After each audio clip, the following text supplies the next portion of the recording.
They tell me this word parenting or parent came into circulation only somewhere around maybe 200 years ago.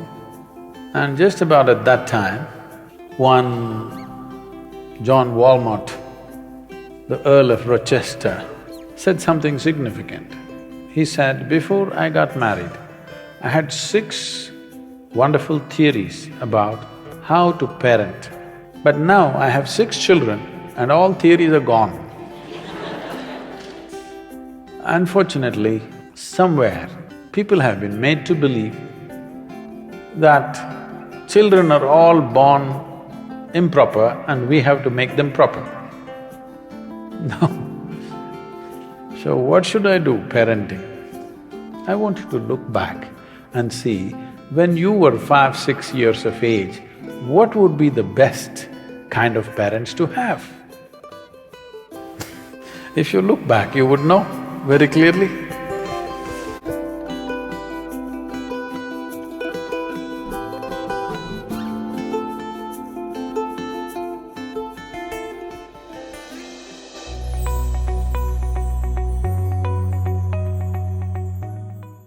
If you're a parent, the important thing is, please don't stand on a big pedestal.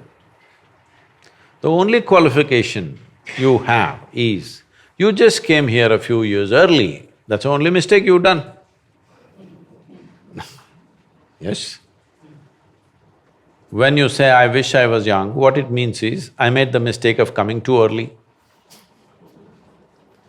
So this is the only qualification adults have, that they came here a few years earlier than the younger people. This doesn't qualify you to advise about everything in the universe. It doesn't. If you admit your ignorance with the youth and especially with little children, they will become your close friends. Otherwise, they look up to you because they have to, there is a hierarchy business. And of course, everybody hates that hierarchy, because looking up, neck hurts, you know. Nobody likes it.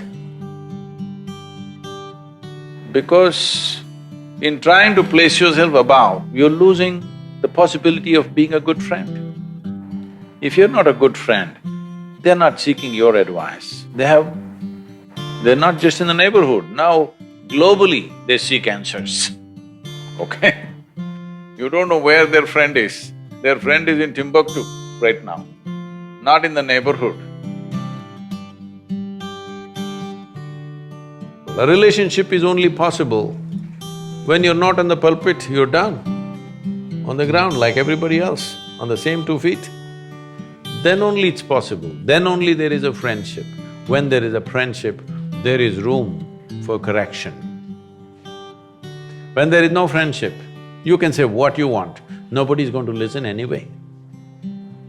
And if you go on telling advice after advice, they will just do the reverse, just to spite you.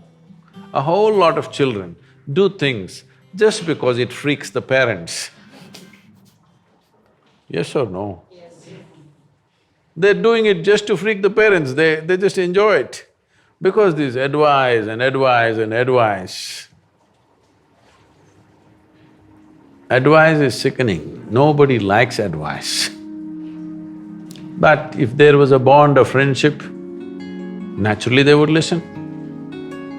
That's what one should earn. The parents and teachers should earn the friendship of the new generation, rather than thinking, just because a few years early you came, you know the universe. There's no such thing.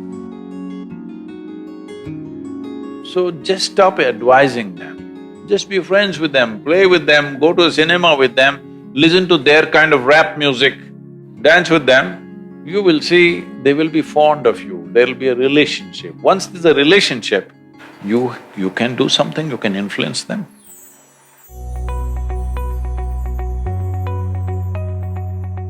First and foremost thing that we need to understand is, child means it is not some personalized project. We are manufacturing the next generation of people. Those who decide to have children must have dedicated time for the child. not fitting in here, 10 minutes here, 10 minutes there. You must have full-fledged dedicated time because it is about making the next generation better than who we are. There is nothing special to be done, you don't have to buy a single toy. You just have to spend time, you just have to expose them to nature, you just have to expose them to various forms of creation. But just to get rid of the child, you bought him an iPad when he's 5. See, you buy him an iPad when he's 4 or 5, don't think it's out of your love. You being strategic, you want to get rid of him. Get rid of him means he opens up something and something is happening on the iPad endlessly, so you can go about your business the way you want. I don't think it is necessary for such people to have children, unless you're willing to have dedicated time. You should not do this crime, not necessary. But once you have, you must have dedicated time. And first of all, you must fix yourself. You must become that kind of a person the child will look up to and love to be with. Then even time can be adjusted. If they're really looking up to you, 5 minutes is worth 5 days. 5 minutes of contact is like 5 days. Nothing to teach, what's there to teach? What is there to teach? What do you know about life that the child doesn't know, I'm asking?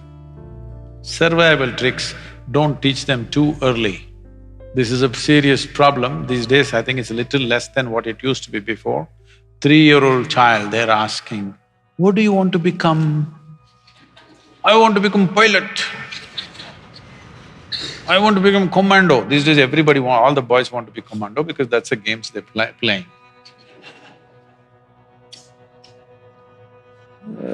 Because I see in these games, means somebody's head falls off.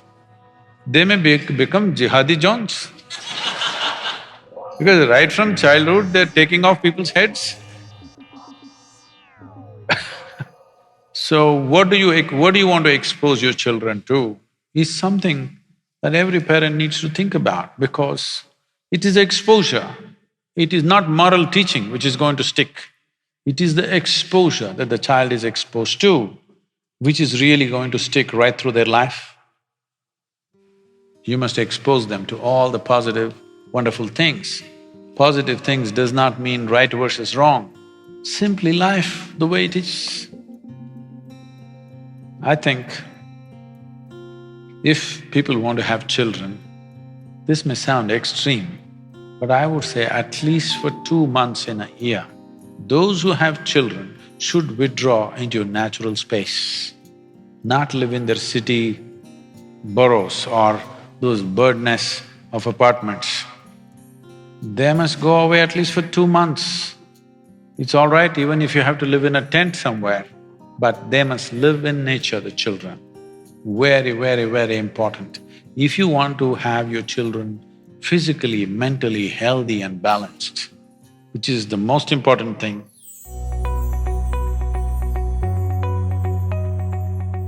parents think all the things that they could not do, they must achieve through their children. So they should have bred racehorses. They are not an extension of your ambitions. They're not, and they need not be. So this is because people think they own their children. No, they're not your property. I think these days they're telling you, older generation hesitated to say this. This generation, by the time they're 10, they're telling you, you got no business to tell me what to do. So does it mean to say you don't say anything to them? No, it's your business to see, because if you don't guide them, somebody else will on the street, or somebody will do it long distance on the internet, all kinds of creatures are out there. All right. So yes, to protect them, to nourish them, to allow them to explore their possibilities, it is your business to do that as a parent. But parents' concern may be, what will happen, what will happen, what will happen? Tell me, when you go through fear, is it fantastic? Hello? It's one of the most terrible emotions you can go through. Why are we thinking that we should be fearful of our future, not only of your future, of anything that you do, and you're even God-fearing, all right? Fearful about everything. What is the point? There is no such thing. There is no such thing that this generation should be an extension of the previous generation. This generation should do something that previous generation could not imagine. That is when there is a purpose to this generation, isn't it? Otherwise, what's the point if you're going to do the same things?